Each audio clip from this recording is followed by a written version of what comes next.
Hello everyone, welcome back to my channel. I am Mahima Abbas और हम कर रहे थे chapter 1 cold war era and non aligned movement from the book contemporary world politics.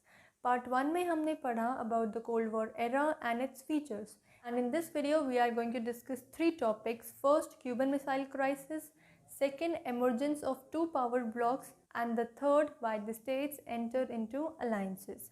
So let's get started. First topic is Cuban Missile Crisis. Cuban missile crisis एक बहुत ही important event था cold war era का, जिसके बाद से सबको ये लगने लगा था कि अब एक थर्ड वर्ल्ड वॉर होगी। यूनाइटेड स्टेट्स के पास एक छोटा सा आइलैंड नेशन था क्यूबा। क्यूबा के प्रेसिडेंट का नाम था फिदेल कास्ट्रो। क्यूबा एक कम्युनिस्ट कंट्री थी और सोवियत यूनियन के साथ अलायंस में थी। यूएसएसआर क्यूबा को पॉलिटिकली और इकोनॉमिकली बहुत ही ज़्यादा हेल्प करता था। तो अब हुआ क्या कि 1962 में यूएसएसआर के लीडर निकिता ख्रुश्चेव ने क्यूबा को एक रशियन बेस में कन्वर्ट कर लिया और वहाँ पर न्यूक्लियर मिसाइल्स लगा दी। And for the first time in the world history US जो था वो डायरेक्टली किसी का टारगेट था। 3 हफ्ते बाद यूएस को इसके बारे में पता लगा और यूएस चाहता था कि जितनी जल्दी हो सके यूएसएसआर वहाँ से अपनी न्यूक्लियर मिसाइल्स को हटा ले।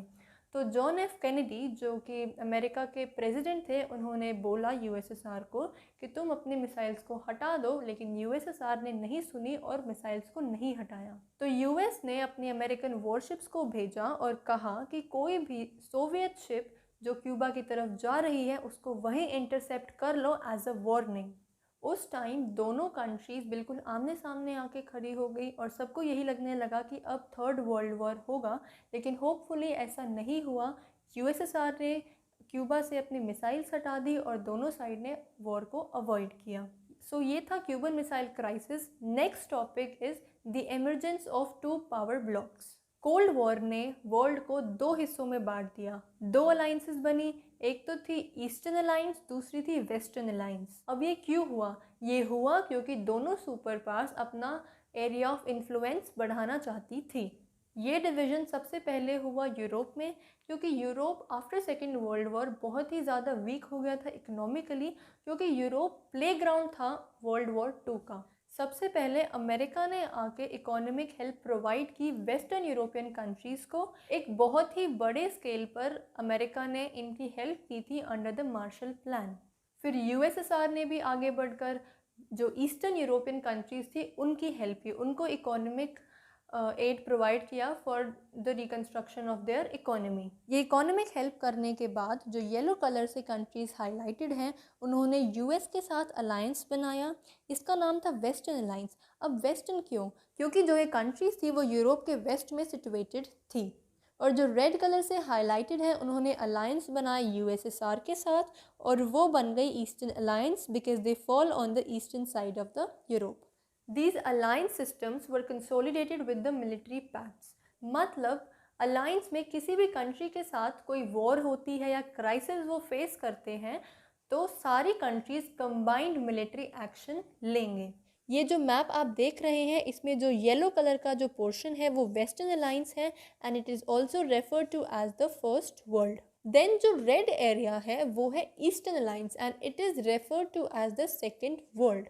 And the last green area, ये वो कंट्रीज़ थी जिन्होंने किसी अलायंस को ज्वाइन नहीं किया, जो कि थी नॉन अलाइंड कंट्रीज़। इसके बारे में हम चैप्टर में आगे पढ़ेंगे and these countries were also refer to as the third world. Okay, back to the topic.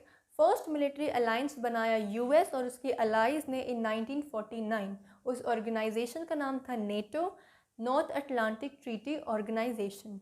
To counter this, Soviet Union ने वॉर्सो पैक्ट बनाया इन 1955। यूएस ने 2 और ऑर्गेनाइजेशंस बनाई थी। First SEATO, South East Asian Treaty Organisation, and second CENTO, Central Treaty Organisation. ये जो military pacts थे, ये ऑर्गेनाइजेशंस जो बनाई गई थी और जो अलायंसेस थी, इन्होंने वर्ल्ड को 2 हिस्सों में बांट दिया था। सो नाउ इस वीडियो का लास्ट टॉपिक है why the states entered into alliances. अब इसके अलग अलग रीजंस हो सकते हैं। जो स्मॉलर स्टेट्स थी, जो छोटी छोटी कंट्रीज़ थी, उनके अलग रीजंस थे और जो सुपर पावर्स थी उनके अलग रीजंस थे। पहले स्मॉलर स्टेट्स के रीजंस के बारे में पढ़ेंगे। So the first reason was promise of protection against their local rivals. ये जो छोटी छोटी कंट्रीज थी इनकी आपस में लड़ाई हो जाती थी, या फिर इंटरनल डिस्टर्बेंसेस थे, मतलब जो लोकल राइवल्स थे आपस में लोगों की दुश्मनी चलती थी। तो जो सुपर पावर्स थी उन्होंने प्रॉमिस किया था इनको कि हम तुम्हारी हेल्प करेंगे इन सब चीज़ों को सॉल्व करने में। सेकेंड रीज़न था वेपन्स एंड मशीनरी। जो सुपर पावर्स थे उनके पास बहुत ही ज़्यादा एडवांस्ड वेपन्स थे। तो जो स्मॉलर स्टेट्स थे वो भी यही चाहती थी कि सुपर पावर्स के साथ अलायंस में जाने के बाद हमें भी वो एडवांस्ड वेपन्स मिलेंगे और हम भी एक पावरफुल कंट्री बन जाएंगे, हम अपनी मिलिट्री को बहुत स्ट्रॉन्ग कर लेंगे। And the last reason was economic add.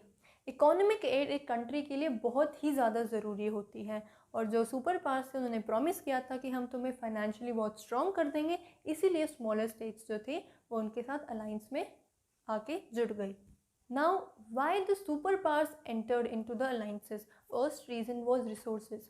बहुत सारी स्मॉलर स्टेट्स ऐसी थी जिनके पास बहुत ही वाइटल रिसोर्सेज थी, लाइक ऑयल एंड मिनरल्स, जिनकी ज़रूरत सुपर पावर को बहुत ज़्यादा थी, इसीलिए उन्होंने अलायंस बनाई with the smaller states. Second reason was the territory from where they could launch their weapons. इसका सबसे अच्छा एग्जाम्पल है क्यूबा। यूएसएसआर ने क्यूबा को रशियन बेस बनाया और वहाँ पर अपने न्यूक्लियर मिसाइल्स लगा दिए, जिससे कि अमेरिका पर अटैक करना बहुत ही ज़्यादा ईजी हो गया। इसी वजह से जो सुपर पावर्स थी वो स्मॉलर कंट्रीज़ को अपने तरफ इन्फ्लुएंस करती थी, अलायंस बनाती थी उनके साथ कि कभी ज़रूरत पड़ी तो हम वहाँ से अपने वेपन्स को लॉन्च कर सकते हैं। Next reason was location to spy on the other power. अब यूएस और यूएसएसआर जो थे वो बहुत दूर थे एक दूसरे से, पर उनको जासूसी तो करनी थी एक दूसरे के प्रोग्राम्स पर, उनके रिसोर्सेज पर, वो क्या क्या प्लानिंग्स कर रहे हैं, इसीलिए उन्होंने हेल्प ली स्मॉलर कंट्रीज़ की to spy on the other power. Last reason was the economic support to pay the military expenses. अब जो छोटी छोटी कंट्रीज थी थोड़े थोड़े पैसे इकट्ठे कर कर सुपर पावर्स को दे देती थी to pay the military expenses. That's it. Next video में हम करेंगे arenas of the cold war and non aligned movement. अगर आपको मेरी वीडियो अच्छी लगी हो तो please like the video and subscribe my channel, and please share भी कर देना। Thank you and stay safe.